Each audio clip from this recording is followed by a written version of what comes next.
Hello everyone, I wanted to take a minute and show you one of Arya's novice interior searches. We did not qualify on this run. However, there were definitely a couple of learning opportunities that I wanted to share with you guys because with a little bit of tweaks, I think we could have qualified on this one. But also you've got some really nice change of behavior from Arya where she shows you the whole room, which is really nice. So she's going to come out. And almost immediately, you can tell that she's working odor. She quite often shakes like that when she hits odor too. So she's working. And then I do think she picked up a little bit of a distractor right here. She comes out, she hits more odor on the bench. Checks the shelving.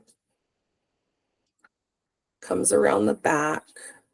Now, what you can't see is there was a pretty definitive from her that there was something over here somewhere.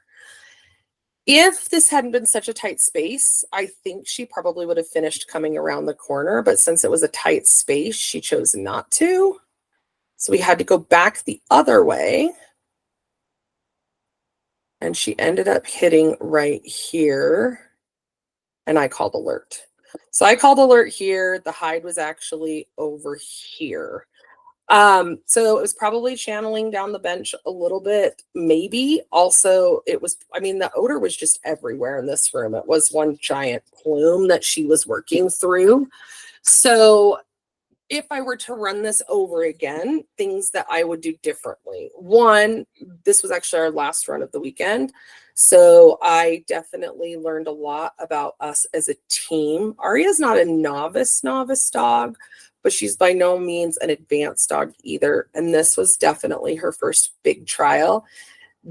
When you run multiple dogs, there is always a learning period with each dog. And sometimes it takes a lot longer to find your groove than you thought it would. So when I first started competing with Luna, I felt like a team with her from the very beginning. Same with Stark. We felt like a team from the beginning.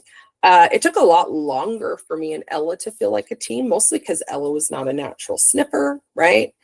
And I always knew that Ginny was going to be a great search dog, but we had to figure it out too, because what she does doesn't look the same. Nobody looks the same.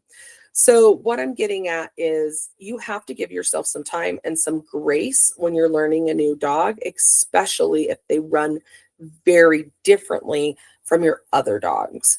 So I probably should, in fact, I know what I should have done, even though I was pretty sure that the hide was in that area, is I should have went out and probably reset her from further away and sent her back in. And I think that would have given her a better opportunity to see the picture as a whole and be able to source it. So that's my big takeaway for this, is making sure that I let her work, and my job needs to be, how do I set her up for success to work it, not how do I try to help her to work it when I'm actually hindering her being able to work it. All right, I hope this one gave you guys some ideas. If you're a novice handler out there, it takes some time. And if you're not novice, but you got a novice dog, it also takes some time. And I will see you guys next time. Have a great day.